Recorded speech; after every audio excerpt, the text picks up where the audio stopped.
My friend is from another country and she came here, she was like, can you please explain what everyone is annoyed about with this whole Brexit thing? I said, look, imagine if you and 10 of your friends were in a Burger King.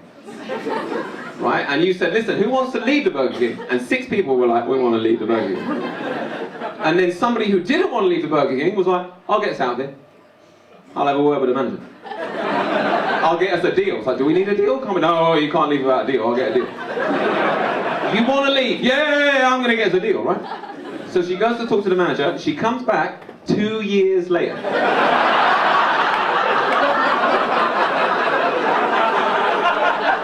She's been trying to leave. The door says push. She's pulling that thing. Can't get us out.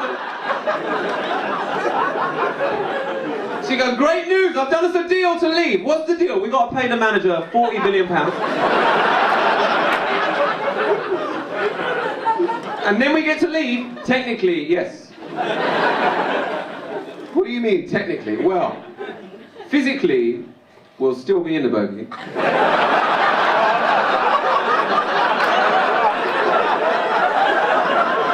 But if anyone asks you, are you in Burger King, you'll be able to tell them, no, we left.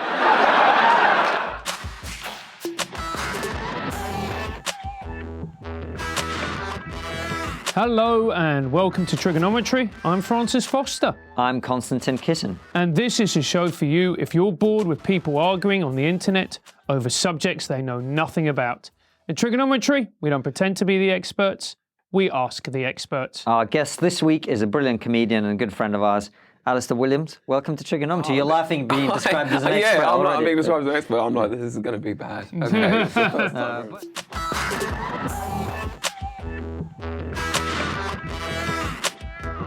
Well, I think in terms of comedy, you certainly have some interesting experiences to talk about. Yeah. So that's what we'll get into. Okay. But before we do that, for anyone who doesn't know who you are, just tell everybody who are you, how are you, where you are, and what's been your journey through life so far. Okay, just a nice softball. Who am I? I'm Alistair Williams. I'm a stand-up comedian.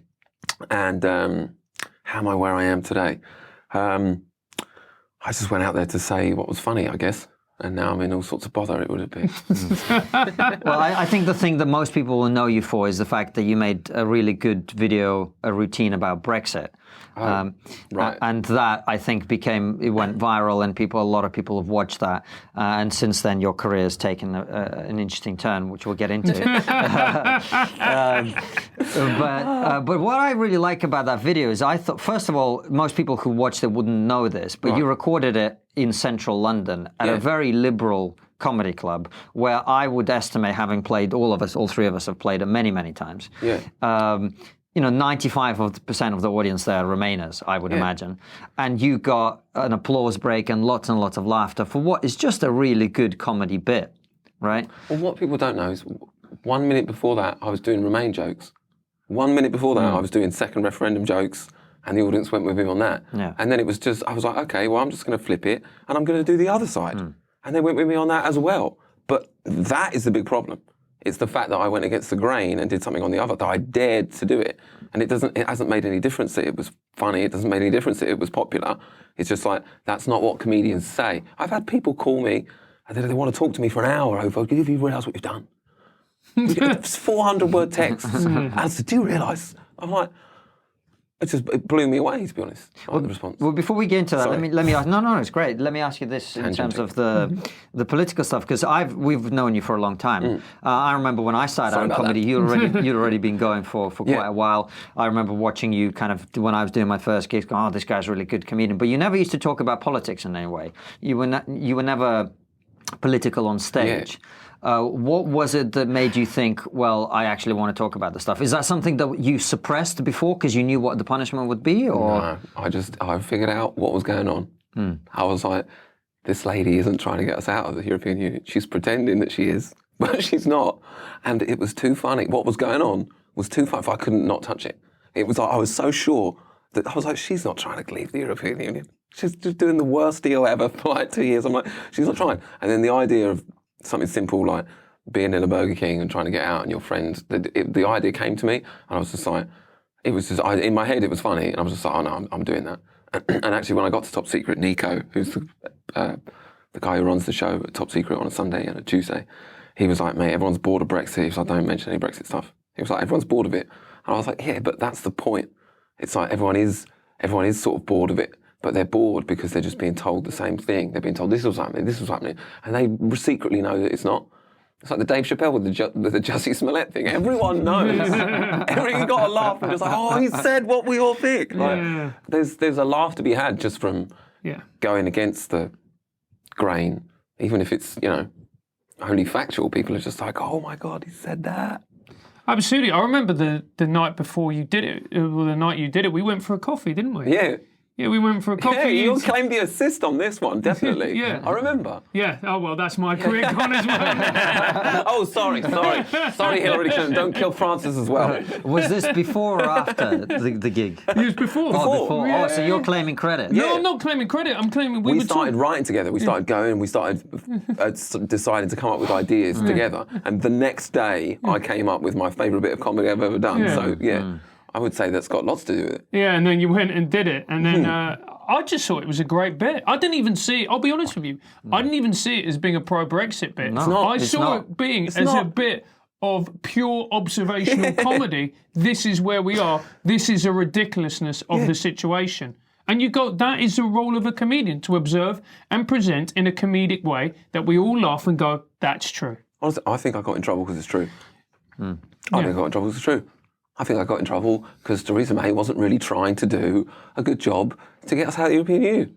I mean, she'd come up with a deal that was worse than remaining, and I don't think, and it took her 2 years to do that. I don't understand how she was trying. Do you know what I'm saying? Yeah. Well, what I was asking you before this, I'm curious about this because you were not very, in my experience, having known you for a while, you were not ever political, right? And if I chatted to you after, between gigs or whatever, we just used to talk comedy and like life and stuff like that. But it seems to me now, particularly your YouTube channel, is you've become a political commentator. And why is that? Well, I realise that they're gonna smash me. They're gonna smash everything I've worked for. They're gonna stop me doing comedy. Because I want to say what I think is really going on. And once you realise that, just everything else doesn't seem so important. It seems like society's going off a cliff. You know, we're all in a little rowing boat and we're going off the edge of a waterfall and I can see the edge. And now I'm just paddling backwards. And everyone's like, why are you doing that? It's like, you maybe don't see the edge. It's like, if we really do live in a country where you can't just go up there and have a laugh and say what you think without being utterly smashed, that's just not fair. You know what I mean? And I want to do something about it. And so how have you been smashed? Just give us a couple of examples. Well, I can't make a living through live comedy anymore. There's not enough comedy clubs will get back to my emails, not enough people will book me. It's impossible for me to make a living out of live comedy anymore. And that's what I wanted to do. I wanted to be a live comedian. Now I'm making YouTube videos in my bedroom, which is fine, and I'm enjoying doing it. But that's not what I set out to be. Like you said, I wanted to be a comedian on the stage. But I figured out, like, oh, they're not going to let you do that. They're not going to let you do that. They're not going to let you do another one of those Brexit Burger Kings. And so, has it been a lot of clubs? Has it been them saying to you, "Oh, we can't book you because"? I just can't make a living out of live comedy anymore. And you know, I know that my level is at where I should be able to. Yeah. Yeah. You know, I think whatever people think about your views, as someone who's seen your career develop and seen your Edinburgh shows and stuff, there is no way that someone of your caliber in comedy shouldn't be able to make a living from comedy. That's definitely true. Yeah. But how much do you think, like, I actually met somebody, we were both in Edinburgh for the festival. I met somebody who said to me, I can't book Alistair anymore. Yes. And I was like, why not? And is it the Brexit thing? And they went, no, it's not the Brexit thing, but I watched some of his videos and his thing about pride, they said I thought was homophobic. Right. Therefore, I don't feel comfortable. Did they mention specifically what I said that was homophobic? I'd love to hear that. Yeah. I've seen the same video. I didn't think it was homophobic. Because I always get this. I get people say, oh, Alistair, people doesn't like you. I say, what did I say? And they go, oh, da-da-da-da-da. Yeah. But I'm like, well, no, that's the really important thing here. If someone's got a problem with something I said, I'm desperate to have a conversation with someone about something I said. And I never have one because I didn't say anything wrong.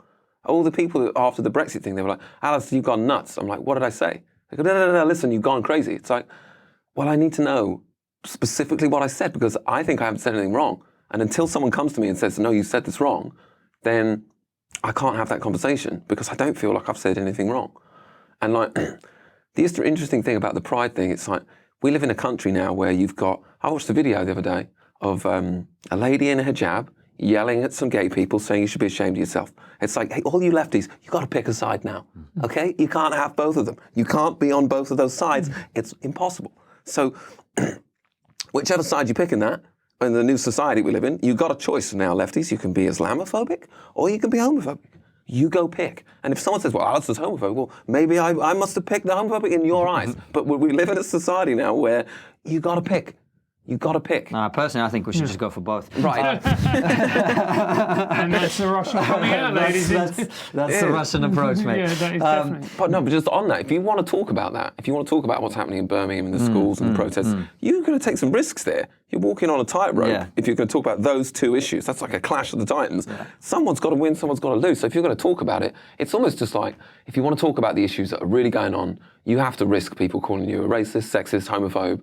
But on the positive side, they say that about everyone that they don't like. Well, I'm a Nazi. Right, there you go. Yeah. Okay. Jewish Nazi, best type. Yeah, he's racist, but he's also great with the books. Right. But so you were talking about that. Did you know that you were going to get this backlash from that Brexit joke? I didn't know, but to be honest, I did put some text in the. Those little words that I put down. Well, I deserved some sort of backlash for that. Okay, so I'm not an idiot. I realised that by calling out, like, I think I put in there something like, this guy will never work again. Right, well, guess what? Guess what? What am I, like a clairvoyant? How did I know that? I knew that. I knew by doing that, this is it now. But it's like a choice. You can either say what you really want to say, and then you'll never have access to all these things, or you can have access to all those things, and you can say what they agree you can say. There's a choice, and if you want to be a real comic, there's no choice there. You've got to go that way. Like Dave Chappelle, everyone's like, "Oh, it's so great that Dave Chappelle's." They're trying to cancel Dave Chappelle. Yeah. What do you think they're doing to me? They're trying to cancel Dave Chappelle. You think they're like, "Oh no, leave Alistair Williams alone." Do you? And I remember because you did that set and it was great, and it was very interesting the people who didn't retweet it. Right, which is everyone. Yeah, more or less. Yeah. See, I get offended every time you say that. Man, no, right. Yeah. I was fucking retweeting. Yeah, I retweeted it as well. But you guys are real comedians. Yeah. You're still becoming comedians. You're still out there working. I'm talking about the people that have already made it and they've got this huge following. Yeah. And it's sort of their responsibility to help young comedians up. I'm like, hey guys, I'm being murdered for being a comedian. I'm a lefty. Awesome. Cool. And then you went and spoke at the Brexit Party rally. Do you know why? Tell us. I thought to myself, I'm going to write a bit of comedy about Brexit. I'm going to tell people what's really going on, and I'm going to wait and see who calls me. Maybe Comedy Central will call me. Maybe Channel 4. Maybe the BBC. The only people that called me was the Brexit Party. They said, come and do your comedy for our people. I said, sure, of course. I'm a comedian. I want a gig, and also I believe in the Brexit Party. I think it would be great for us to leave the European Union. There, I said it. Strike me down, right? And it's like you've got a choice. If you want to fight for Brexit, you can join UKIP or you can join the Brexit Party. Realistically, right? Well, guess what they're going to say? If you go for Brexit, they're going to say you're Nigel Farage. If you go UKIP, they're going to say you're Tommy Robinson. So again, you've got a choice. Everything you've got a choice. You want to fight for Brexit? You can be Nigel Farage or Tommy Robinson. And in every time they talk about you, they'll go, well, Alistair, you were standing next to Nigel Farage. I'll be honest, I didn't see Nigel Farage seemed like a nice man when I met him. I mean, I'm used to people telling everyone how terrible I am before they meet me. So now when someone says, oh, that person's terrible, I go, I'm going to wait until I meet him because I'm sure everyone's telling everyone else how terrible I am. And I found nothing wrong with Nigel Farage. It's so funny that you say that because when my thing happened with SOAS, that contract, that was the number one takeaway from me from that whole experience. Which was to go, never, ever, ever believe what people say about somebody in the newspapers. Just from my own experience. And it's not just bad stuff, it's also good stuff. People, once you become in any way a public figure, your reputation becomes a thing of its own. It's not actually who you are. It's just this conglomeration of ideas about who you are that other people have imposed on you. Right. I can understand. I mean, when you say it like that, it makes perfect sense. I'm guessing if the Labour Party had invited you to do a gig there, you probably would have done it as well. I'm not sure. I'm not sure because I There know we what, go. The hypocrisy has been exposed.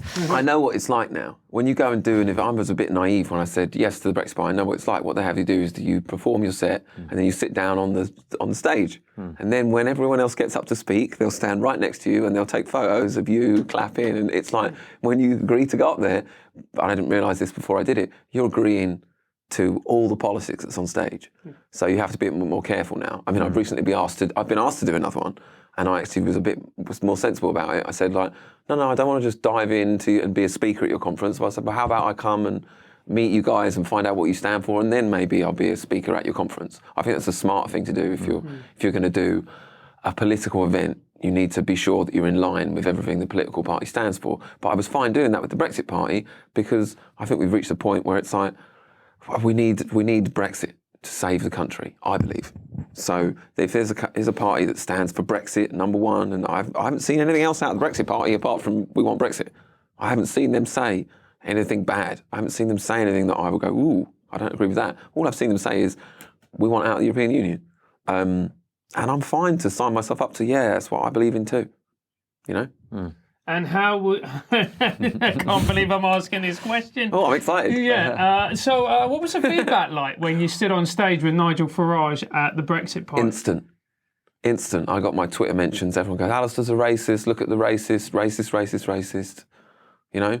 People that I used to be friends with taking photos of getting screen grabs of me with Nigel Farage and sending it around on Twitter saying Alistair's a racist and far right and this and that. Just overnight. Before you was all right and you was a decent and they might say hello to you, now you're a racist. And these people know that you're not racist. They know you're not racist. They don't care. You're on the other side now. It's time for your reputation to be destroyed. I also found that with my contract as well, is you instantly find out who your friends are. Yeah. And you find out very quickly it's a lot fewer people than you thought. A lot fewer people than you thought. Well, it depends what side you're on. Louis C.K. has this great bit on it where, when he on his comeback, he goes, and the people who you want to be your friends, they're not your friends. It's always the people supporting you, like, you're my friend? Oh, for fuck's sake. You're on my side? Oh, come on. I really appreciate Francis lumping us in with Louis C.K. Yeah. Let's put that picture in people's heads. Thanks, Francis. Alistair, Louis C.K., Konstantin, that's what you want. No thanks. But I did say this at the time, irrespective of what people's views are about Brexit or you or whatever, some of the bullying that went on, and it was bullying. The people saying they kicked you off the podcast, all this shit. It was disgusting. I don't think it's bullying. It's like everyone's got a right to run their own. Like people always say, it's a private platform. I don't own any comedy clubs. If they don't want to let me in their comedy clubs, that's cool. And people say, why don't you call them and why don't you blah blah blah? It's like, no, I'm not. I don't want to. I don't want to be like, oh please sir, let me. Like, no, if you don't want to book me. You've seen the work that I do. You've seen the response that I get from an audience. If you don't want to book me, okay, you must have other people that can do what I can do. Fine. Okay, get them in. But people are slowly starting to figure out, like, wait a minute, something's going on here in entertainment. Things are getting worse, aren't they? A blanket across the board. It's because the soul is being crushed out of everything. And it's obvious who's doing the crushing. It's the people saying, you can't say this, you can't do that, you can't joke about this, you can't do that. And all the while, entertainment's getting worse, and everyone's going, I wonder why. And why do you think they do that? Why do you think they say you can't joke about this or you can't joke about that or all the rest of it? I just think it's, comedy is British. We've always been funny, we've always had a laugh. There's something quintessentially British about comedy. Well, everything that's British is being flattened. Everything that's British is being flattened, and comedy is just one of those things. Like, the flag, you can't love the cross of St. George, that makes you a racist, right? You can't want to be independent from the European Union, that makes you a racist. Like, everything, I think, everything that's British is being attacked, and comedy is one of those things. And what do you think that is? Why do you think I think politics is moving further to the left. I think we'd all agree that politics is moving further to the left. Well, if politics keeps moving to the left, at some point, comedy dies. Like, go to North Korea and open a comedy club. Let me know how that goes. You can't. I don't know whether politics has gone to left. I think... Culture. Yeah, that's what I was going to say. Yeah, culture has gone massively to the left. This is what I was going to ask you. There's a few of us now, Andrew Doyle, Titania, myself, Jeff, Francis, Leo, Kurz, Jeff Norcott. When I said Jeff Norcott. There's a few of us who are, Dominic Frisby as well, we are kind of anti-woke. Right. Not all of us, I'm certainly not right-wing. I'm not conservative. I'm somewhere in the center. There's some old-school lefties like Andrew Doyle. There's some right-leaning people like Jeff Norcott. Where are you on that kind of spectrum? Are you just someone who hates all this woke shit, or do you have a political kind of more broader view about where you are on the spectrum? I would say I was a liberal, if you ask me. I just believe that everyone's independent. Some people are good, some people are bad, and it's up to you. You get to decide. That's it, right? But in terms of like, I think it goes further. It's gone further now than the political spectrum. You know, that if you left, you right, you this, you that. It's just like with things like comedy. It's as simple as people are supposed to be allowed to say what they think. They're supposed to be allowed to do that. And if we're not allowed to do that anymore, can we at least be open about that? You know, I feel like it's being sort of silently pushed down and no one's really saying anything about it. And when I say I can't really do comedy anymore, people's reaction is usually, oh, that can't be true, you must be making it up, blah, blah. It's like, I'm not even out here saying I want to be on this, I want to be on the TV. I don't care. I don't care about my own career in entertainment. Like, I think if you do still care about your career in entertainment, like, are you not seeing what's going on? Are you not paying attention? Like, there's something way bigger going on. I think people need to be honest about what's happening in terms of, like, you know, freedom of speech that we're supposed to have. Right? Comedians would be the first people to feel it, right? And you're getting emails saying, sign this contract before you make people laugh. I mean, how many more red flags do these people want? But it's funny because I think there's also a backlash happening. So all the people I listed, right, and yourself, we all had a great Edinburgh pretty much, right? We sold tickets, people came to see our shows. We got the political reviews that you'd expect. So The Guardian and some idiots slammed me, but other publications really liked it. And I guess we're in this kind of culture war, and all of us have ended up on one side of it, and I think that's why. I guess that's what you're talking about. Is it feels like a lot of the people who control certainly the TV comedy and perhaps quite a lot of live comedy as well, they lean very much to one side. And the internet. And Google and YouTube and Facebook and the Twitter. We know all about that. Right. So it's quite all encompassing. Yeah. The forces that are trying to hold it down. It's like, it's insane. Like the Burger King Brexit video was. It must have been. It was retweeted in my measures for 6-7 days, 2 weeks. It wasn't going to trend on Twitter. It would not trend anywhere on Twitter.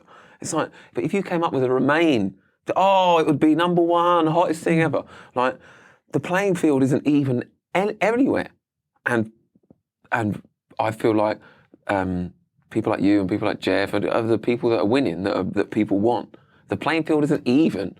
And people are still choosing our side, if you like. I was the side of just having a laugh, if you put it that way. You know? So that's why, whose side I feel I'm on. I'm on the side of joy. That is so weird now, isn't it? That, like, just believing in the fundamental principle of Western civilization, which is free speech, that's like a side now. Yeah. Like, I always say that's supposed to be the side that we're all on. Yeah. Because that's what this society is about. That's why we're having a good time. Yeah. Get a list of the countries that don't have free speech, go through it and plan your holidays. Go on, see which one of those you want to go for 2 weeks, right? Yeah. You won't. Yeah. You won't. We've got to keep hold of it. It's super important. Do you think things are getting worse, Alistair? Well, no, for the reasons Konstantin said. Yes and no. Yes and no. We think we're being cracked down on slightly harder. But like you say, I think there's a massive will of people that they don't want any more. No one's stupid. No one wants more control over what they say and what they think now. No one's out there going, no, it's not like 1984 at all. No, not at all. I don't know what you're talking about. No one's saying that. Except in Brighton, man. I did a preview in Brighton. Oh, mate, I did a preview of my show in Brighton. I did a preview of my show in Brighton, and I at that point, I used to ask people, do you feel more scared to say what you think now than you did 10 years ago? And every other preview of my show I did anywhere else in the country, it was like, yeah, definitely. In Brighton, they all looked at me and went, no, as if to go like, I'm not racist, I'm not. Oh, wow. So there is about probably, so the stats are, there's some research on this, Right. about 76% of people feel that political correctness has gone too far. Right. So there is a 24% of people who are like, no, we need more of this. Do you know what I'd love to see? That Venn diagram with those people and vegans. Just a circle, mate. Yeah, it's just One a side. circle. Absolutely. Yeah, no one's going, right, we need a laugh, bring the vegans in. I'd just like to apologise to our vegan subscribers and viewers at this point. We do actually have some people who go like, can you please stop making fun of vegans? We actually watch your show and like it. We just don't want to kill animals, that's all. We just don't like brutality against another species. It's nothing to do with our political views. Yeah, we need more of those people. Yeah. Right-wing vegans. That's an Edinburgh show. Someone's writing that right now. Right-wing vegan. Killed a balloon, 2:30. But yeah, I think you're absolutely right in the vast majority of people are fed up with this shit. Yeah. And there's no question about that.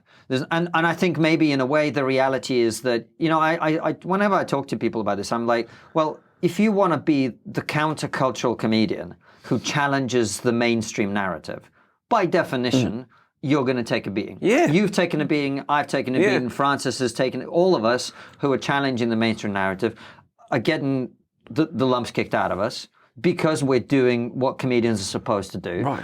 And I guess in a way you hope then that the rewards for that come with that, which is you're saying what a lot of people are thinking but are afraid to say, will also come. And you've had, I would say, a tremendous amount of success with a YouTube channel. Thanks. Doing that. Yeah. Do you feel that way? Are you happy with how it's going? Yeah, I love making videos now. Don't get me wrong. I'm not sad about the way things have turned out. I'm really enjoying it. It's actually, I'm enjoying it more than doing. It seems like you can do more.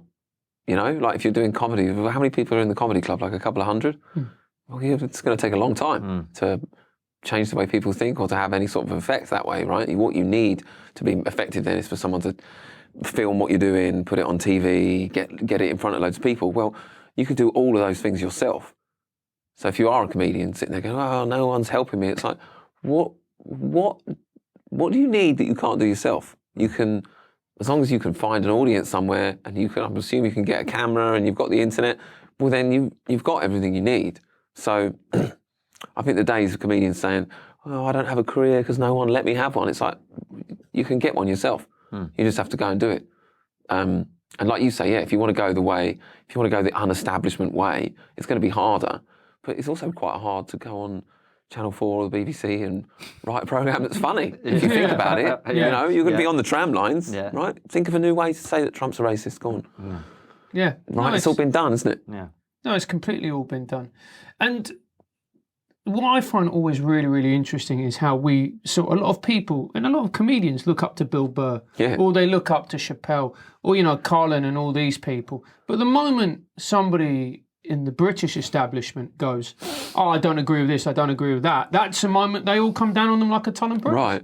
That does make me laugh. Yeah. When comedians in this country are like, oh, Chappelle's so amazing. It's like, if you wrote any of those jokes in this country, you would never work again, and you all know it. Oh, absolutely. You all know it. We all know it. Oh, Chappelle, oh, you wouldn't dare. Yeah. You won't even stand up for someone that tries to go in that direction and gets crushed. So it's all very well applauding people making real jokes. We're not allowed to make real jokes. And no one's going to do anything about it. I think the thing that summed it up beautifully was that tweet which showed the Hannah Gadsby, you know, Right. the Rotten Tomatoes ratings from the critic and then the audience, and they matched it with the Chappelle. In fact, Anton, if we can put it up on the screen, that would be great.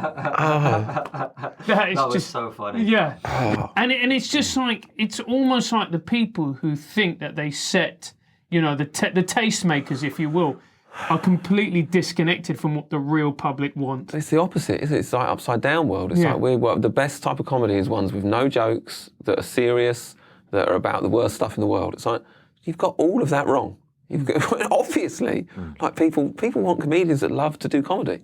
Hannah Gadsby's like, I'm quitting comedy, it's terrible, it shouldn't be allowed to happen. Best comedy show. Like, Comes back next year with another show, by the way. right, is it? She did another show the next year. Okay. She quit comedy so hard, she came back with another show. She fell right through the floor of comedy. Bounced back. Yeah, through the Australia and back somehow in. she's back doing another show. Oh, it's almost like she God. didn't mean to quit comedy. You know what I like about that? In her defence, so she said, I'm quitting comedy. She got this show. She made loads of money. So you tell your boss, you know what, I'm fucking quitting. Oh, here's your pay rise. Yeah, anyway, see you on Monday. Oh, well, good for her. I say. Yeah. Hello guys, HelloFresh are our sponsors. And what HelloFresh do is they help you to cook delicious meals from scratch every single time. I got a delivery from HelloFresh this week because they sent us one to try it out.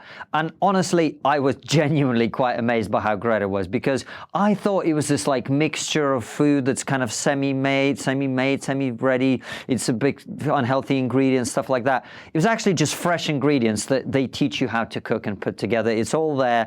And the thing is, like, I've tried some of these recipes, I've made them, they're really, really good. I could even make the same stuff myself now because I've got the recipe. So you can actually just learn how to cook better stuff and different stuff. It was great. Do you reckon they could help me? They're not miracle workers, mate. All right, chill out. Have you noticed there's no fucking Russian dishes on there, are there? There you go. Here's Venezuela neither, to be honest, but just an empty plate. Yeah, yeah, with somebody saying how socialism's brilliant. HelloFresh are offering TRIGGERnometry fans £60 off 4 boxes. I really recommend it. Head over to hellofresh.co.uk, enter our special code, which is of course TRIGGERnometry, and start to enjoy delicious meals made from scratch by you.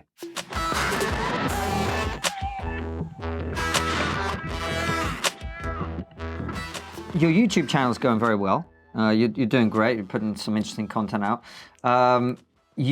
What's happening with YouTube? Are you at the point where now you're like starting to make some money from it? Is that going to help you make a living now going forward? Is that something you can live off? I'm not sure that the subscribe star helps more than YouTube, to be honest. Pretty much all my videos are demonetized. Like, welcome to the club. Yeah. Right. It's almost like they don't want us talking about this stuff, isn't it? It's Well, to be fair, our last video was about ISIS. Yeah. I'm not sure that makes for good advertising. Yeah.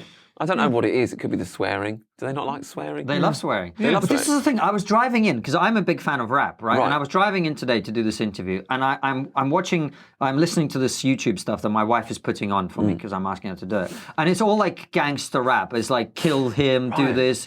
The N drops getting the N words getting dropped every 2 seconds, and then suddenly an advert pops up, and I'm like, what? So when we talk to Andy No about being beaten up by Antifa, that is not suitable for advertising. But talking about killing people to make money off drugs, oh, that's fine. Yeah. Let's advertise that. Of course. Let's send that to 15-year-olds around the world. Right. To be fair, they do make it insanely catchy. Right. Well, they would, wouldn't they? They would. But you make a good point. Where is all the...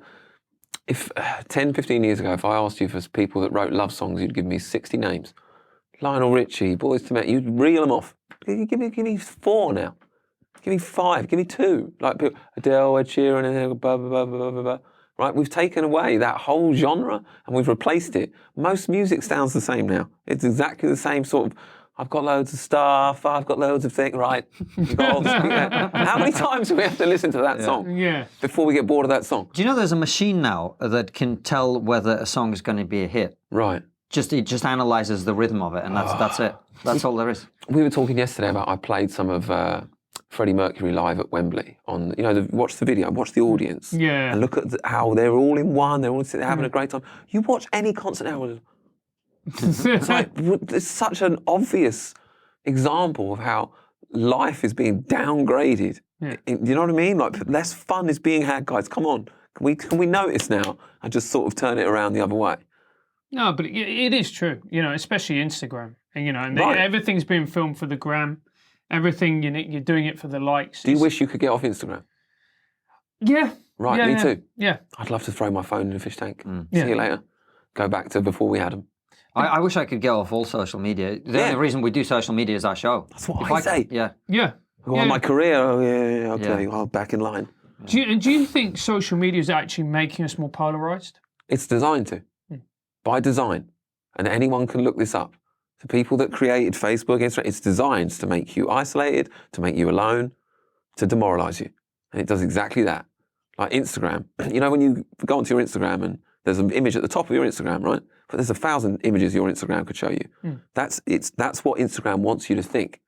That's what it wants you to think. And sometimes you refresh that image and it stays there. There's other images it could show you. But it says, no, think about this. Sometimes the image it shows me, it makes me feel so sad, or so, it's just, it knows how to manipulate you as a person. Like your phone has so much information on you. Google has so much information on you. Ridiculous amount of information on you. I'm sure they're having a great time. Yeah, I know. Right? So if Instagram makes you sad, it's by design. Could you give me an example of like an image? Okay, I did a show and I call it the demoralizer. It's this gig in a pub. It's in the corner of a pub. You know, you have to, excuse me, everyone, can you please sit right? It's, you know the gig. It's around the corner. Half the people aren't paying attention. We all know hell. that gig. Right. I've done it once before, and then I came back the second time, and I was like, okay, I'm just going to notice all the ways this gig tries to demoralise me.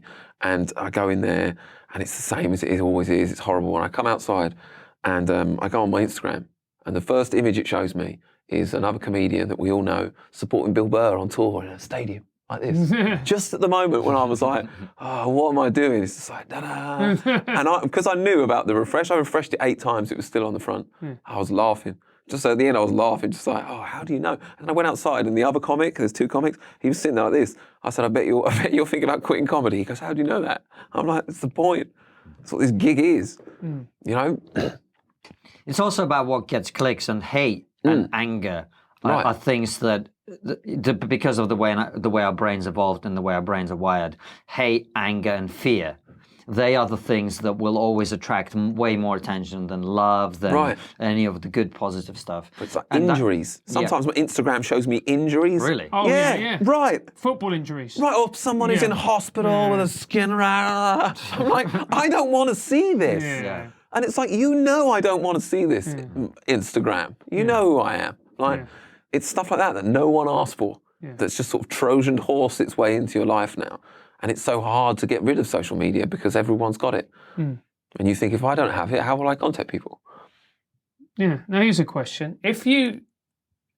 Would you go into comedy again if you knew that everything that happened to you and the journey you would be on, would you do it? I do feel sorry for, comics that are starting now.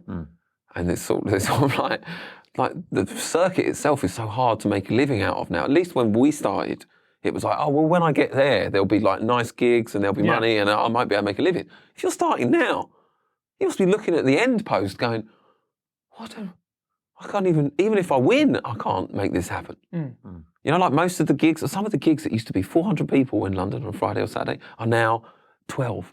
Right? And it's like, oh, when I started, I used to get on stage at these clubs and be like, oh, wow, there's 200 people, I'm doing it. Yeah. Right now, like even when you've got to that stage now, you're like, oh, it's 12 people and a cat. It's funny to me talking to people who've been going 15, 20 years, because they're like, oh yeah, I did my first gig and then I did another gig and then I got my paid 10-minute spot and I got paid 50 quid. And you're going, nowadays a comic starting out now, they might not be paid for the first 3 years of their career. Oh, yeah. If they're lucky. If they're lucky. Yeah. I had to do a year of unpaid 10 spots in my first clubs in London. I had to do a year of no money, 10 minutes for a year. And that was fine. Other people are like, I can't believe you're doing that. I'm like, I don't feel exploited at all. Like, that's I'm learning my craft on a Friday and a Saturday night. I just don't think that amount of stage time is there for young comics anymore. And the thing as well is, in the context of what we're talking about, which is hyper-wokeness and hypersensitivity, and I feel this, we've all got career progression that we want to get to. We want to get to the bigger clubs and play blah, blah, blah. If you do edgy stuff, or stuff that's perceived as being edgy, that is a risk that you just can't afford to take in this hyper-competitive industry, because if it goes wrong, right? France and I were talking about this before. Most bookers in a comedy club, they prefer a guy or a woman who does 7 out of 10 every night. Guaranteed. Right. Never fails, always 7. They would much prefer that to someone who's a 6 today and a 10 tomorrow. Right.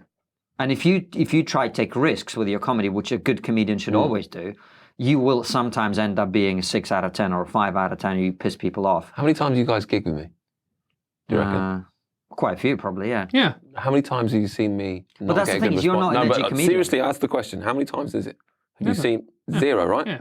I've always seen you do well. Yeah, Right. exactly. I know where my level of competency is at. Yeah. And I know when I'm being removed from lists and I don't do that anymore, it's got nothing to do with my comedic ability. I'm not talking about you. No. But what I'm saying is that I'm using myself as an example because I know.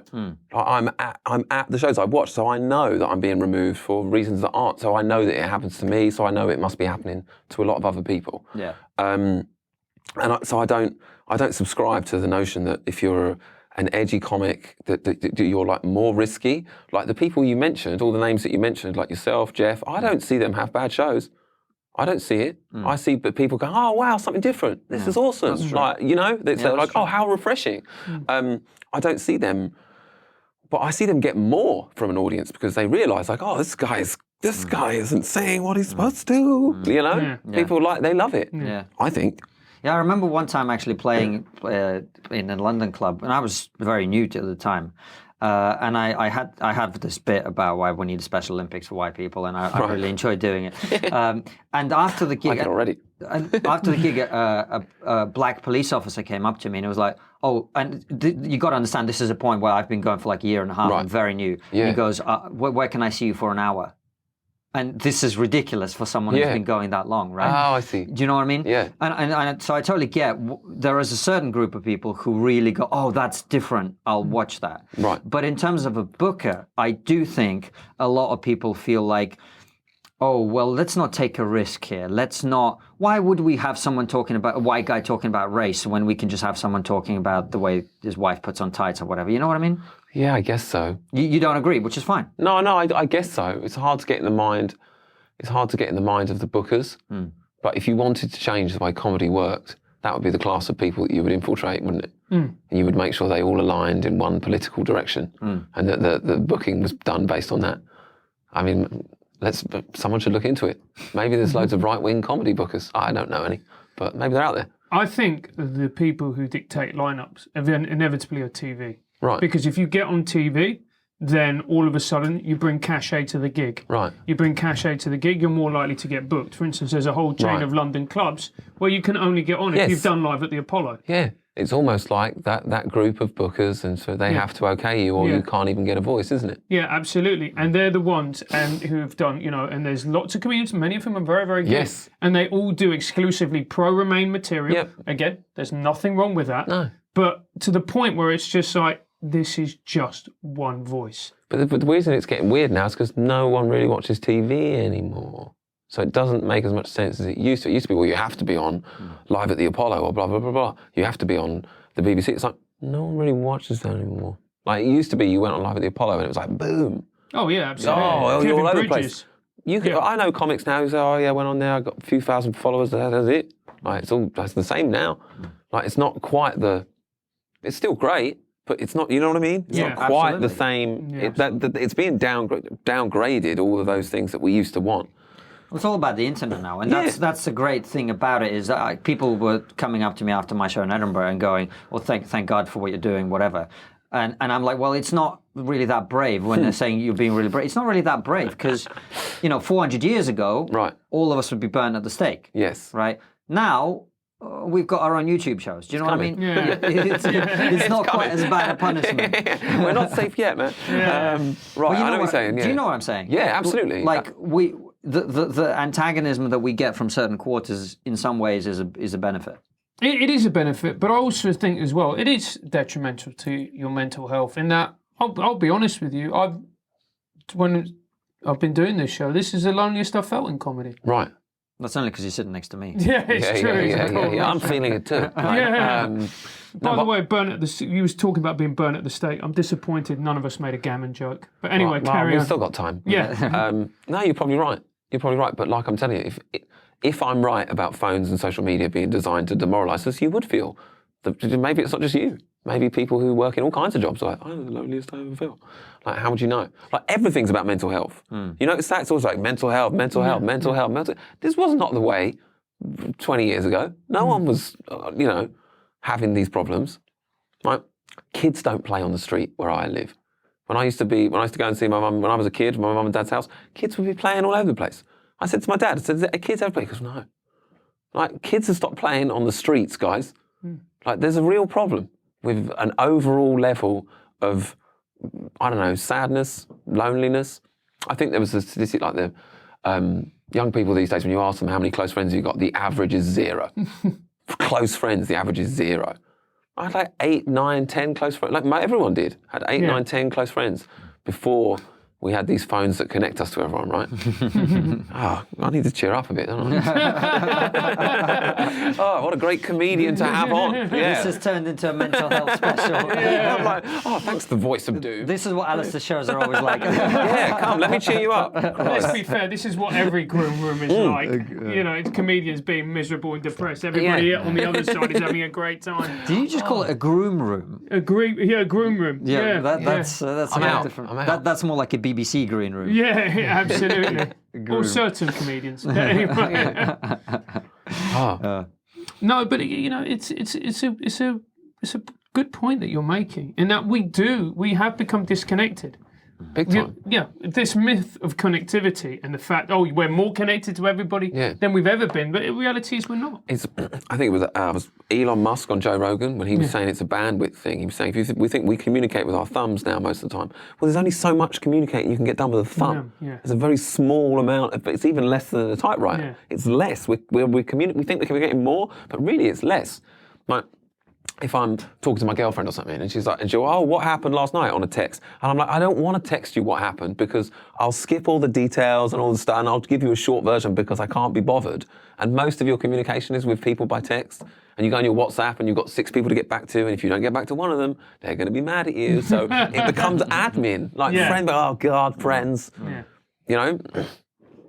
It's weird how differently conversations happen face-to-face versus online. Yeah. Like, there's so many people that I've had arguments with or disagreements with on social media, and then we meet up for a drink, and it's like, wait, we actually agree on everything. Yes. Yeah. You know? Yeah. It's a very combative medium. You can't get tone. You can't get, all the readings. Like, sitting here talking to you guys, I know that you're not attacking me in any way, and I can have a nice conversation with you. If you're on Twitter or something, you don't get any of those reads off people. You just get their plain words. Yeah. And if you notice with Twitter, it very rarely solves anything. No one ever goes, I'm with you. And it just goes backwards and forwards. It's a very combative medium. It's almost, like you said, it's been designed that way, hasn't it? Right, but on a positive side, like if you come up with a good piece of comedy, you can still use somewhere like Twitter and people will share it. So these things that are built to keep us apart from each other can actually be used for positive means. You know, it's not all negative news. We're more connected now than we have been previously. It's just trying to get it on a more of a human level. Like talking to people on the phone, I've noticed I can't get a good connection to anyone on the phone. You know, I can send you an HD video, but if I try and call you, it'll be like, I feel like I'm, Save It Private Ryan or something. I've got one of those like, hello, how's it going?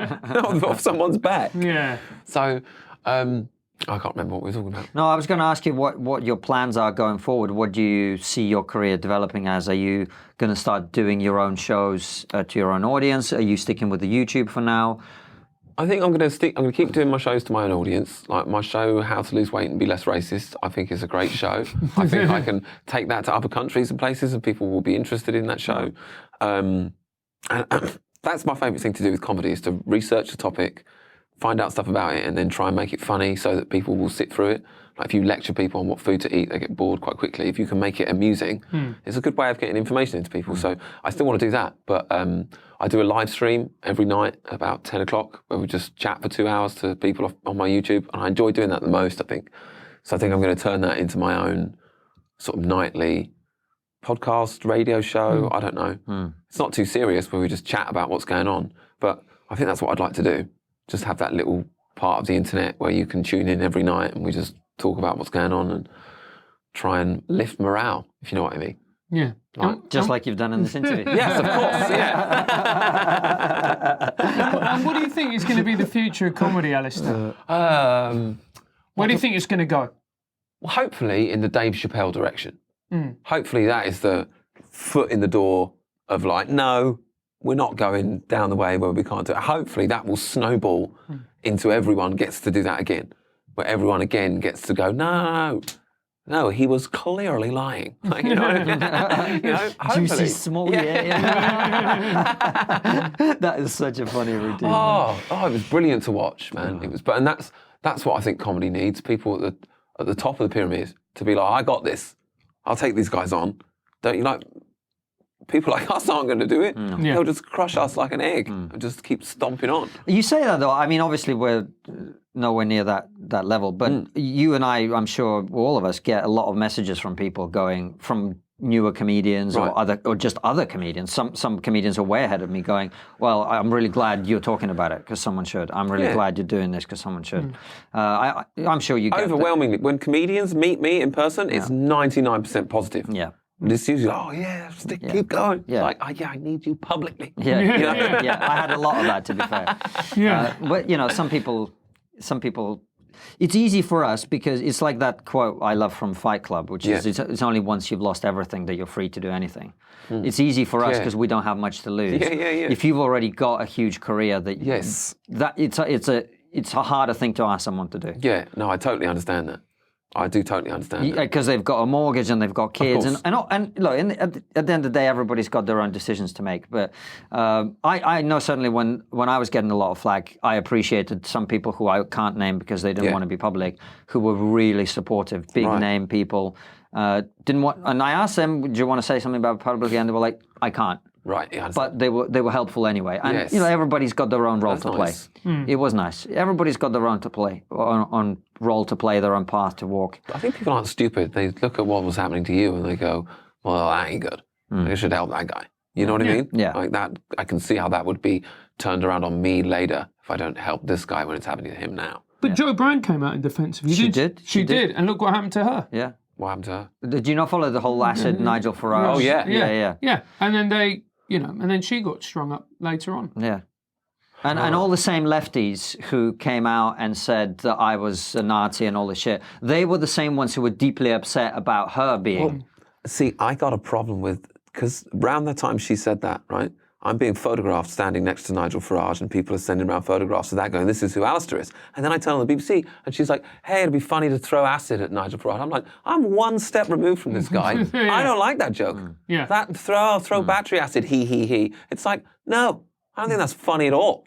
I think that's close to being illegal, to be honest with you. Like, you can't sort of name someone and be like, well, maybe you should chuck acid. Well, she didn't actually name him, to be fair. Right, but we all knew. Okay. No one was like, who does she mean? Well, that's interesting. So you think, I don't know, I just want to clarify. When you said it's close to being legal, are you joking or are you being serious? Well, like, this was around the time when people were getting milkshakes chucked at them. I remember the people context. Some people that I look at and I go, well, that's just a commentator from YouTube that has said nothing wrong, really, and he's getting milkshakes chucked at him. I don't like that. I think that's dangerous for people to have milk because it's like a first step down the road. Yeah, 100%. We're totally on board with that. And I felt like her joke was almost saying, like, well, if you want to throw battery acid, like, hey. It's like, can we not? I'm not saying it's but can we not just? I can understand you can encourage people to go that way, or you can say, hey, I know we don't like people, but let's not throw stuff at them. I'd rather we went in that direction. I agree with you. You know, but equally, as a comedian, I don't imagine you thought, oh, she should be being investigated by the police for this, right? Well, it depends. That's down to the police. I mean, from what I understand, is you can't openly incite to violence. I can't go on TV and say I don't like this person, and maybe you should start throwing shit at them. But it was a joke, wasn't it? Right, but you and I both know you get in trouble for a joke. I was joking. If the police come to see you for something you've said, and you go, oh, I'm joking, they will literally go, I'm not here about that. It's not in the rules, not in the law. Hate speech, speech that incites, that won't save you, that you were joking. It wouldn't save me. I wouldn't expect it to. What I'm getting at is, do you think that's how it should be? How do you mean? No. You don't. But I do think if you're inciting violence, I don't think you should be doing that. Yeah. I do not think you should be doing that. Even if you were joking, I think it's dangerous. Okay. If someone throws acid at one of these guys... No, of course. But it's not going to be hard to link, well, maybe where'd you find the idea? Well, it's the only area of disagreement we've had so far, so I'm curious to explore it in good old social media style. George Carlin. Right. He had a whole routine which was called, here's a list of people who should be killed. Right. Yeah. Bill Hicks... Who's on the list? I can't remember now. They're all irrelevant now. Yeah. Bill Hicks had a whole routine about how if you're in marketing or advertising, kill yourself. Right. And people would laugh nervously and go, I'm not joking, kill yourself. Really? Yeah.